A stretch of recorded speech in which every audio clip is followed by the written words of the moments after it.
अस्सलाम वालेकुम स्टूडेंट्स, मैं मोहम्मद जमाल सर गुरेजा। हम स्टार्ट करेंगे एफएससी मैथमेटिक्स सेकंड ईयर का है और एक्सरसाइज है 3.3 और क्वेश्चन नंबर 4 है।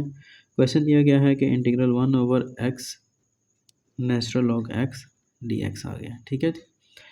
अच्छा, अब हम इसको यूज़ कर सॉल्व करने के लिए ये तरीका यूज़ करते हैं कि हम ये जो हमारे पास डिनोमिनेटर पे आ रहा है नेक्स्ट, हम इसको ऊपर ले जाते हैं। जब ऊपर लेकर जाएंगे तो ये हमारे पास इस फॉर्म में आएगा, क्योंकि जब हम ये रेसिप्रोकल ख़त्म करेंगे तो ये हमारे पास क्या आएगा, ये नीचे आ जाएगा। ठीक है, तो इसलिए हम इस तरीके से हम इसको सॉल्व करते हैं dx।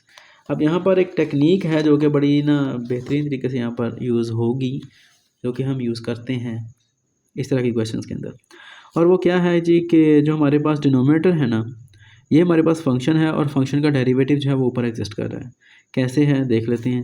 फर्स्ट करें ना, इसको हम ले लेते हैं t, सब्स्टिट्यूट कर लेते हैं, put t is equal to natural log x कर लिया हमने। ठीक है जी।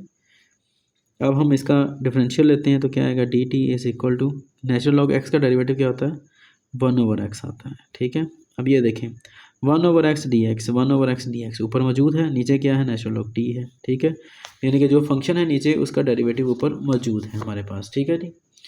तो अब हम इसको सब्स्टिट्यूट करते हैं, ये हमारे पास क्या आएगा जी, इंटीग्रल 1/x था तो उसकी जगह पर हमारे पास क्या आ जाएगा, 1/x dx की जगह पर dt आ जाएगा। नीचे क्या था, नेचुरल लॉग x था, उसकी जगह पर क्या आ जाएगा, t आ जाएगा।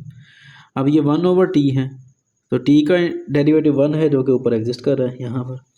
तो ऐसी सूरत में अगर नीचे फंक्शन ऊपर उसका डेरिवेटिव एग्जिस्ट कर रहा हो तो हम क्या लिखते हैं, अगेन नेचुरल लॉग जो हमारे पास फंक्शन होता है वो, यानी कि t। ठीक है जी, यानी कि इसका इंटीग्रल नेचुरल लॉग t आता है। अब यहाँ पर t की वैल्यू अगेन पुट कर देते हैं, t की वैल्यू हमारे पास क्या आ रही है, नेचुरल लॉग x। तो हम यहाँ पर लिख देते हैं तो ये क्या आ जाएगा, t की जगह पर नेचुरल लॉग x। यानी कि इस पूरे के फंक्शन का जो आंसर आता है वो क्या आता है, natural log into natural log x। उम्मीद है कि आपको समझ लग गई होगी। अगर समझ ना लगे तो हम इससे कॉन्टैक्ट कर सकते हैं। चलो नेक्स्ट वीडियो में आपसे मिलता हूँ, तब तक के लिए अपना ख्याल रखिए, मुझे दुआ में याद रखें। अल्लाह हाफ़िज़।